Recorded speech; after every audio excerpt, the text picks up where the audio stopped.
I am proof that you can work yourself out of recruiting. I started as a recruiter. I spent so much time as one. I then got into training with heirs, then to managing global sourcing teams. From there, I ran SourceCon for 4 years, seen so many familiar faces from my SourceCon days, switch over to Career Crossroads, and now I'm at hireEZ. People ask why hireEZ? It's because I absolutely believe in our mission, and I think you can really drive the most change within our industry through product, and I'm hoping to do that. So I have a really important message that I want to get across today, and I hope it doesn't come across as too controversial, but I hope it sparks discussion, and I hope it brings us that sense of the theme that you'll hear throughout this presentation. All right, so for those of you who saw my LinkedIn post, I have a picture of me on LinkedIn right now in a post with me and George Bull's grave. So I had a wonderful visit after my first SourceCon in Budapest, which a lot of you were there for that one.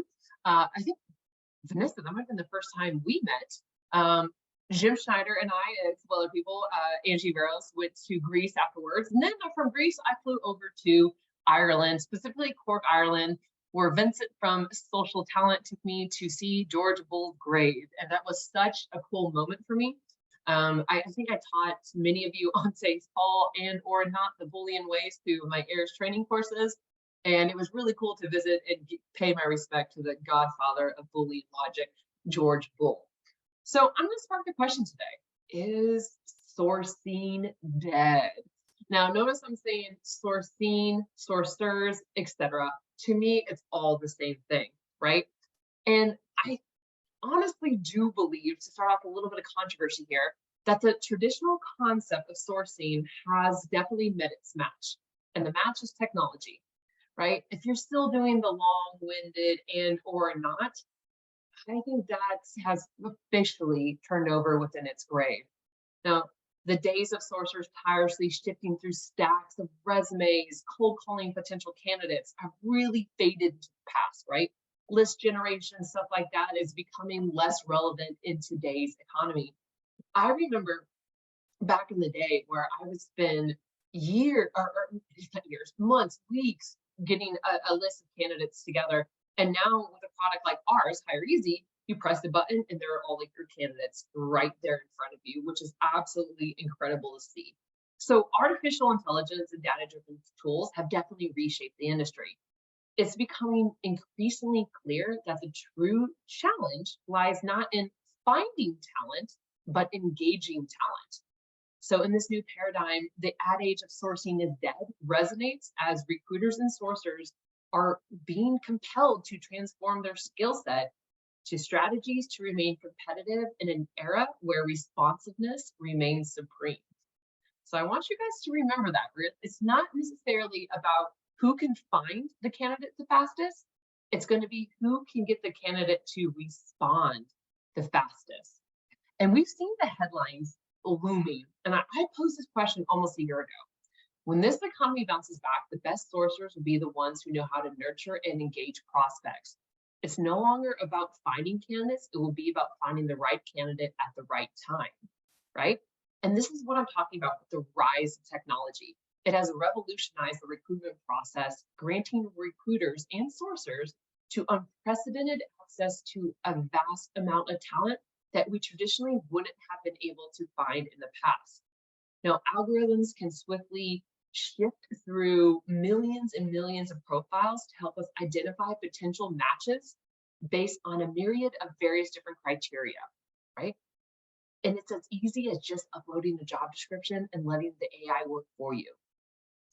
Yet in the sea of digital connections, the true differentiator is no longer the speed at which one can locate the candidate, but the finesse with which they can capture the candidate's attention and elicit a response. And getting a response is so hard, right? I mean, first off, let's talk about LinkedIn, obviously. I think we all know this, that people are only on LinkedIn when they're trying to sell you something or they're trying to get a job, right? And you talk to the average person, talk to your neighbor, nobody's on LinkedIn, right? We see a lot of people on LinkedIn because we're on LinkedIn often. And I'm bringing up LinkedIn because it's the one tool that probably all of us collectively use. Now, not everyone here is a hireEZ. There are a lot of people that potentially aren't users of our product, and that's okay, right? But every recruiter knows how to use LinkedIn. Maybe some know how to use it better than others, but I'm going to use that as my example for today's call, right? LinkedIn doesn't share their response rates with us. And do recruiters know how to track response rate? And is it relevant? We started this conversation when I was at SourceCon. And when I was at Career Crossroad and I had access to heads of TA, the first question I asked the community was, who is tracking response rates and how are you doing this? And I didn't get a response. So I followed up with everyone I reached out to initially, and nobody was tracking response rates. Now, this is during COVID, right? And talk about another uncertain time. Man, this has been a brutal past couple of years for our industry. But I was amazed to see that nobody tracked response rates. And then I thought, why would they? Think about it. There's no formal education for recruiters. There's no barriers of entry. Now, we have training programs like Outbound Recruiting Academy. Vanessa on our call is a fabulous trainer, and you get to hear from her today. There are a lot of services being offered, but I look at my marketing team, and I have an email marketer that has been groomed to be an email marketer. I have content writers that went to school for that process, right? That art. Recruiters are asked to do sales, marketing, HR, customer service, all rolled into one. And that's really hard when you're just thrown into the role. I've told the story before, and forgive me if you've heard it again, but literally my first day as a recruiter, they gave me a job description. It was for a job developer, and I turned around and walked out the door. And me knowing everything in the world at age 22, our branch manager, who was 23, said, "Where are you going?" I said, "I'm going to go down to Starbucks." And he goes, "No, we start at 8 a.m. It's too late for that." And he goes, "Do you want someone who develops Java?" I'm assuming that person works at Starbucks. No, it turns out that was a programming language at the time. And yes, I did not fill the position. That was a job where I lived on PBJ and ramen for many years. I felt like I was so rich in college, but the first time I was ever broke was actually as a recruiter because I was so bad. But since I was a bad recruiter, I've learned from my experiences. Now I'm happy to bring you advice today. The whole point in me telling you this is a new skill set that we really need to learn and we really need to craft, right? This is a fundamental shift that focuses on a revolution of our role. So the narrative has evolved from hunters of talent to crafters of engagement, right? The challenge lies in transforming the initial interaction from a mere transaction, right, to a genuine conversation. And that's something we haven't had to do in a very long time. Now, recruiters and sourcers must harness their skills as storytellers, personalizing their approach to highlight the unique value proposition of the opportunity at hand. Okay, now I'm using some of that marketing language with you all. It's not about bombarding candidates with opportunities that we're so good at, but about tailoring the pitch to resonate with their aspirations and ambitions, right? And that's hard to do through a platform like LinkedIn, right? Because again, people are on there for a specific purpose.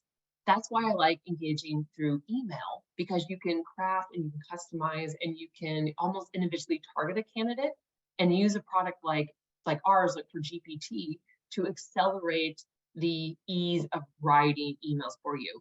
Look, I write emails all the time, not campaigns, but I always run them through GPT to make sure I don't sound like a complete moron. And that's probably why I'm heavy in the marketing department, because I cheated through automation. Jokes aside, no, but I do run emails through GPT just to make sure that, hey, was it compelling?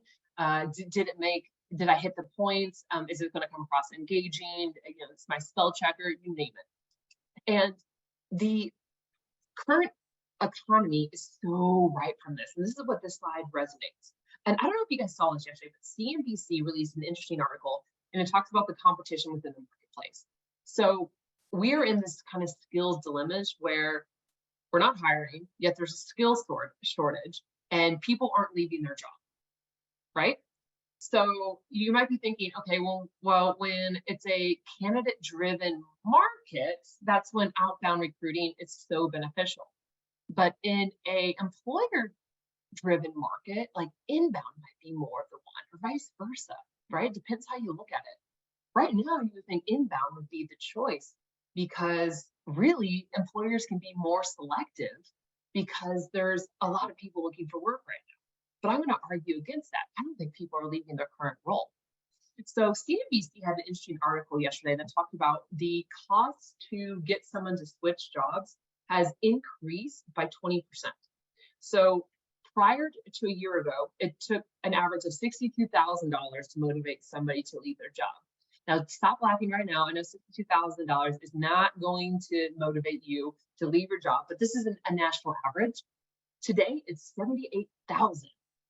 So with budgets dropping, right, hiring being less rampant as it was before, recruiters now being asked to do a lot more. So basically, we're trying to pull that rabbit out of the hat, really find that purple squirrel that's willing to make a move, and we can't offer what we did in the past. So really, this sets the stage for outbound, especially. And so the best way to do outbound recruiting is not necessarily through sourcing, it's through email and engagement. This is your chance to really build that relationship with your candidate that you are targeting. And again, it's a skill, it's a craft. But how are you going to stay competitive and how are you going to stay relevant when every single recruiter is accessing the same technology as you are today? You've had no formal training with this as well, right? Well, this is where data comes inside, specifically data insights. Now, technology offers us an abundance of information, allowing us to better understand candidate behavior, preferences, and the most effective communication channels. It might not be email. It might not be job boards. It might not be social media, right? Everyone is different. Now, leveraging this data can help recruiters craft personalized outreaches that can cut through the noise and establish that meaningful connection. And this is where AI becomes our ally. And again, it's not that sourcing is dead necessarily. It's more like the traditional role of the sourcer is. And I think sourcers are going to evolve more into email marketers. That's really going to allow recruiters to focus on those quality conversations. And so the skill is not necessarily about who can write the best Boolean string. It's going to be about who can write the most compelling and engaging email, right? I can only look at gifts for so long, but here's a little snippet of everything we are talking about today. And this transformation is not merely about mastering the art of communication. It's about cultivating empathy and authenticity. Now, candidates are no longer passive recipients of job offers anymore, right? They are active participants in their career journey. They know what they want. I had 2 interviews before this call, ironically for an email marketer. And I was so impressed at the preciseness that each candidate wanted within their next position. And that's the first question I asked them. I was like, what do we have that is compelling you to interview with us? And what are you looking for in your next opportunity, right? They exactly know where they want to go. And that's so different from us trying to sell that what we had. I was able to take what they have and I was able to see if we are or not a match for exactly what they're looking for, right? And this is how recruiters can use authenticity to connect with candidates on that more human to human level, right? We've all hopefully read the book from Katrina Collier about robot-proof recruiting. If you haven't, I might have wrote the introduction or the foreword, but it's a great book that really allows us to get beyond our traditional means of using, technology that can actually hurt us in the long run. Something I've always said, I believe I said it's the first RecruitCon I've ever spoke at, which was over 10 years ago. If you're going to act like a robot, you will be replaced by one. But the recruiters and sourcers who are going to use robotics like AI will have an upper hand on the people who are not embracing technology in their current role, right? So, but also there's that fun saying that if a fool with the tool is still a fool, right? So you have to make sure you trust and know exactly what you're using. But what I'm trying to say is that you need to understand aspirations. You need to understand their concerns. You need to understand their motivations. These are all things in the past that sourcers really haven't had to do. Now, some of you are probably like, no, I have to do that in my past role, because it's more of a hybrid role. But I think sourcers are going to have to be a lot more empathetic with the actual candidate that they're trying to attract now. So they're going to have to, again, bring in more of that interpersonal skills that I know we all have. So you'll have a lot of great information today, and hopefully we can all level up and become better at crafting and engaging messages back to the candidates that we are targeting. So again, AI won't replace you, but people using AI will. So the notion of sourcing is dead encapsulates that monumental shift in the recruiting landscape. So as technology streamlines our workflow and the process of finding talent, the true challenge lies in engaging talent in a way that resonates deeply with the audience that we're trying to recruit. So we must evolve beyond transactional interactions to become skilled relationship builders, empathetic communicators, and data-driven storytellers. Data-driven, so key here. So again, the race is not about who can find the candidate the fastest, but who can connect with them in the most meaningful way. So embracing this evolution is not necessarily about survival, so to speak, but more of an opportunity to reshape the future of our industry and create more meaningful professional connections, which is something we all need to be striving for. And I want to conclude with a quote here. So knowing that talent is going to be less laissez-faire about making a job switch, recruiters must prioritize creating and nurturing relationships with confidence and trust over dangly shiny objects, right?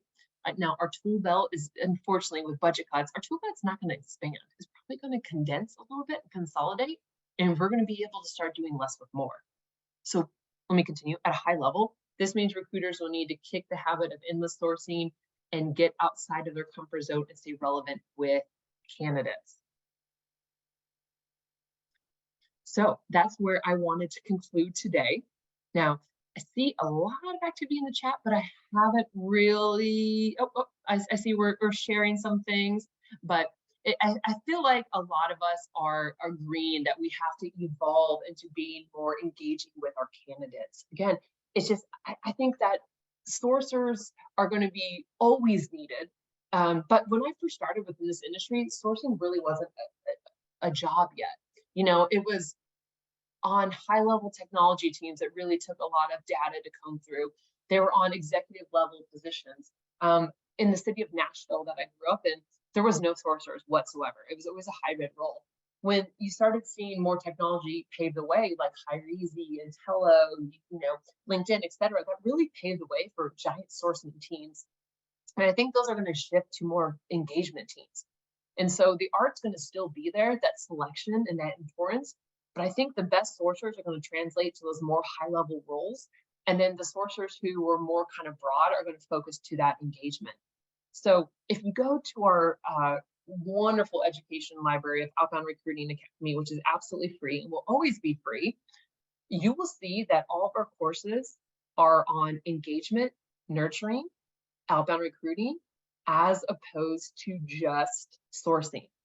And that's what, when we created the category for outbound recruiting, we did that with that in mind, right? Sourcing was a category within its own, but outbound recruiting expanded it because outbound encapsulates the engagement and the nurturing that just plain sourcing doesn't. When I think of the word sourcing, my mind immediately goes to identification and selection.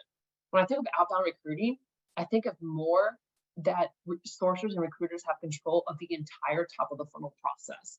And that's where I want to leave us today.